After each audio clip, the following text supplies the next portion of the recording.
بسم اللہ الرحمن الرحیم۔ السلام علیکم ورحمۃ اللہ وبرکاتہ۔ اللہ تعالیٰ کا بے حد احسان عظیم ہے، اس مالک کریم نے ہمیں آج 5واں روزہ رکھنے کی توفیق عطا فرمائی۔ رمضان کریم جب تشریف لاتا ہے تو رمضان المبارک بے حد و بے حساب اللہ تعالیٰ کی کرم نوازیاں، اللہ کی رحمتیں جو چھما چھم برستی ہیں رمضان مبارک کی برکت سے۔ جو شخص پورا سال کوشش کرنے کے باوجود تہجد نہیں پڑھ پاتا تو رمضان المبارک جب تشریف لاتا ہے تو اس کے بعد بڑا سنہری موقع ہوتا ہے اس کے پاس کہ صبح وہ فجر یعنی کہ سحری کے وقت جب اٹھتا ہے تو وہ تہجد کی نماز پڑھ سکتا ہے، اور پورا رمضان مبارک اگر وہ تہجد کی نماز کا اہتمام کرے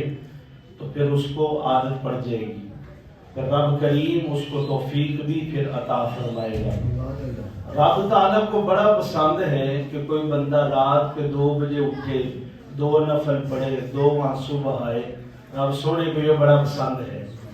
تو یہ رمضان مبارک میں اس کو سنہری موقع مل رہا ہوتا ہے نماز تہجد بھی ادا کرنے کا۔ سحری کے لیے تو اٹھنا ہے، وضو بھی کرنا ہے، سحری کے لیے اٹھنا ہے تو 4 رکعت نفل 2 کر کے اگر تہجد کے پڑھ لیے جائیں تو دعاؤں کی قبولیت کا ذریعہ بن جاتا ہے۔ پھر رمضان مبارک ایک اور بڑی نعمت ہمارے لیے لے کر آتا ہے۔ جو شخص پورا 1 سال قرآن پاک کی تلاوت نہیں کرتا،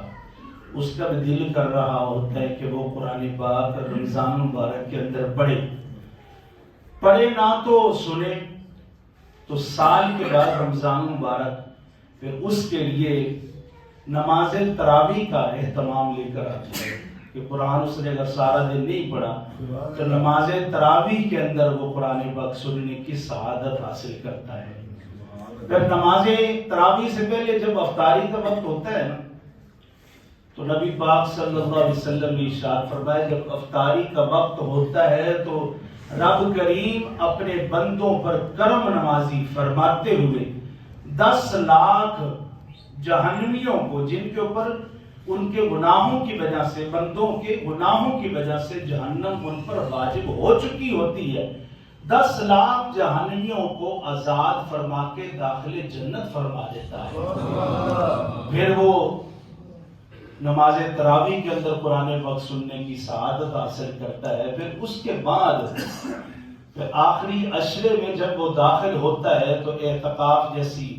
بھرپور نعمت سے لاکھوں کروڑوں لوگ مستفید ہوتے ہیں، اور پیارے آقا علیہ الصلوۃ والسلام نے ارشاد فرمایا کہ جس نے اعتکاف کر لیا تو رب کریم اس کو 2 عمرے اور 2 حجوں کا ثواب عطا فرما دیتا ہے۔ پھر رب کریم کی یہ بہت بڑی نعمت جو آخری عشرے کے اندر رب کریم عطا فرماتا ہے رمضان مبارک کے صدقے، یہ جو نعمتیں ہیں یہ پورا سال میسر نہیں ہوتی، جو رمضان مبارک میں ہو رہی ہیں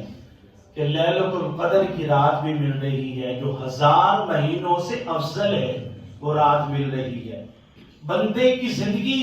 1000 مہینے شاید نہ ہو، لیکن اس بندے نے اس رات کو پا لیا ہے تو 1000 مہینے سے افضل یہ رات اس کی بن گئی ہے کہ وہ رات کے پہر کے اندر اللہ کی عبادت کر رہا ہے، اور عبادت کرتے کرتے اس نے فجر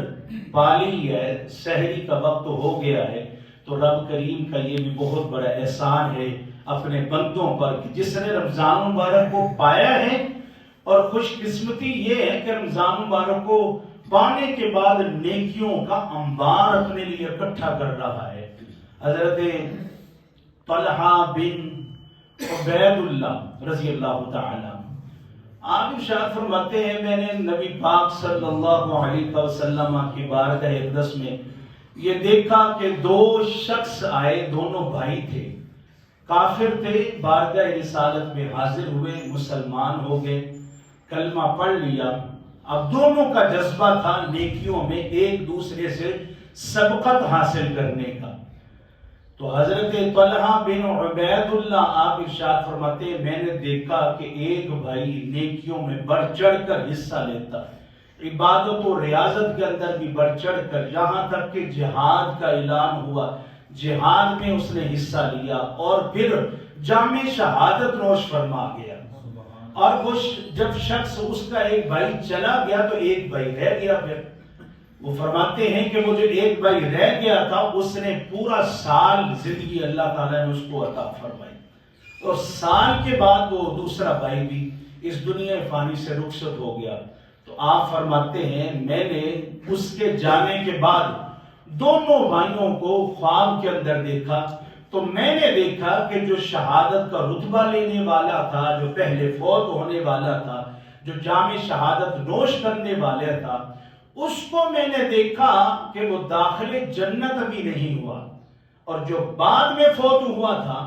وہ داخل جنت ہو رہا ہے۔ پہلے والا کھڑا ہوا ہے اور بعد والا جنت میں جا رہا ہے، فرشتے لے کر جا رہے ہیں۔ جب وہ صبح بیدار ہوئے تو بارگاہ رسالت مآب صلی اللہ علیہ وسلم میں حضرت طلحہ بن عبید اللہ حاضر ہوئے، کہنے لگے یا رسول اللہ صلی اللہ علیہ وسلم میں نے خواب دیکھا ہے، بڑا عجب خواب دیکھا ہے۔ کیا دیکھتا ہوں کہ وہ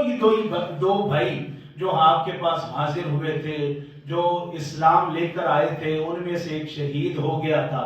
چاہیے تو یہ تھا کہ شہادت کا رتبہ لینے والا پہلے داخل جنت ہو جاتا، میں نے دیکھا وہ کھڑا تھا اور ایک سال بعد میں فوت ہونے والا داخل جنت ہو رہا ہے۔ یا رسول اللہ یہ رہنمائی فرمائیں یہ کیا معاملہ ہے جو میری سمجھ سے بالا تر ہے؟ تو نبی پاک صلی اللہ علیہ وسلم نے ارشاد فرمایا طلحہ تمہیں معلوم نہیں ہے جو بعد میں فوت ہوا ہے اس کو ایک سال ملا ہے،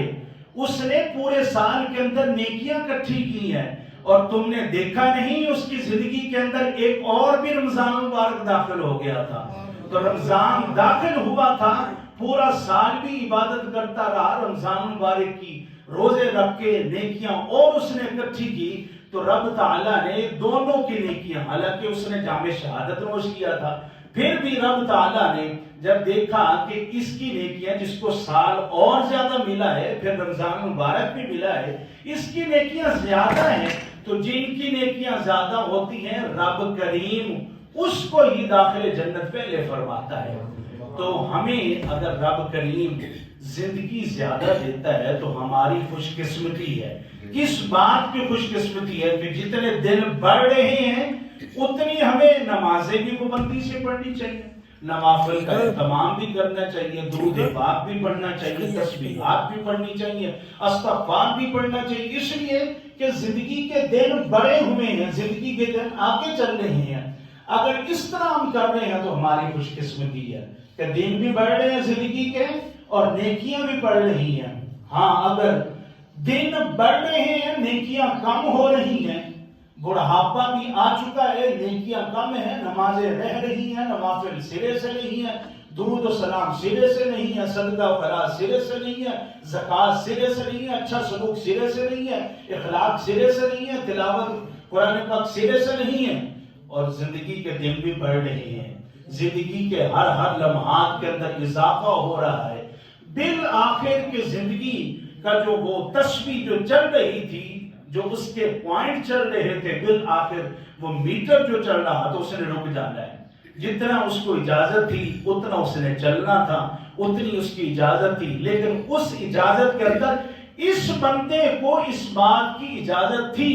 زبان تیری ہے، ہاتھ تیرے ہیں، آنکھیں تیری ہیں، چلنا پھرنا تیرا ہے، اٹھنا بیٹھنا تیرا ہے، مسجد کے اندر آنا تیرا ہے، سب کچھ تیرے اختیار کے اندر ہے۔ لیکن جب بندہ چلا جائے گا تو سب کچھ اب بھی رب کے اختیار میں ہے، اس نے تجھے دیا ہے، اور بعد میں جب تو چلا جائے گا سب کچھ تیرا ہوگا، اختیار پھر اس کا ہوگا۔ ایک زبان ہی تو ہے۔ نبی پاک صلی اللہ علیہ وسلم نے ارشاد فرمایا دو چیزوں کی گارنٹی تم مجھے دے دو، پھر جنت کی گارنٹی میں تجھے دے دیتا ہوں۔ تو صحابہ کرام نے عرض کی یا رسول اللہ دو چیزیں کیا؟ فرمایا جبڑوں کے درمیان والی زبان، اس کی گارنٹی دے دو۔ کہ یہ کسی کے بارے میں غیبت نہیں کرے گی، چغلی نہیں کرے گی، فضول باتیں نہیں کرے گی، گالی گلوچ نہیں کرے گی، جھوٹ نہیں بولے گی، اور عبادت و ریاضت کے اندر مشغول رہے گی، اس کی گارنٹی دے دو۔ فرمایا پھر بعد میں یہ دونوں زانوں کے درمیان والی جو چیز ہے اس کی گارنٹی دے دو، یہ تمہارے اختیار میں رہے گی، یہ تمہارے اختیار کے اندر رہ کر اس کو سنبھال کر تم نے اپنی زندگی کو گزر بسر کرنا ہے۔ نبی پاک نے فرمایا دونوں چیزوں کی گارنٹی دے دو، میں تمہیں جنت کی گارنٹی دے دیتا ہوں۔ تو پتہ یہ چلا کہ یہ جو زبان ہے جس کے اندر ہڈی نہیں ہے لیکن کام بڑا خطرناک کرتی ہے، یہ چغلی کرتی ہے، یہ غیبت کرتی ہے، یہ دونوں سگے بھائیوں کے درمیان میں لڑائی کروا دیتی ہے، یہ نفرت پھیلا دیتی ہے، یہ چغلی غیبت کے اندر اتنی ماہر ہوتی ہے کہ بظاہر تو اس کا جو ہے ڈنک جو ہے نظر نہیں آتا، لیکن جب یہ ڈنک مار دیتی ہے تو بغیر نظر کے ایسے زخم لگا دیتی ہے کہ ان زخموں کا مرہم بھی نہیں ہوتا، ایسا زخم لگ جاتا ہے۔ تو رب کریم ہمیں یہ توفیق عطا فرمائے کہ ہم اپنی زبان پر اختیار حاصل کر لیں، عبور حاصل کر لیں، یہ زبان جن جن چسکوں پر ہمیں لگائے اس سے ہم باز آ جائیں تو پھر ہماری زندگی کامیاب ہے۔ اللہ تعالیٰ اس رمضان مبارک کے صدقے، آج کے دن کے صدقے، آج 5ویں روزے کے صدقے،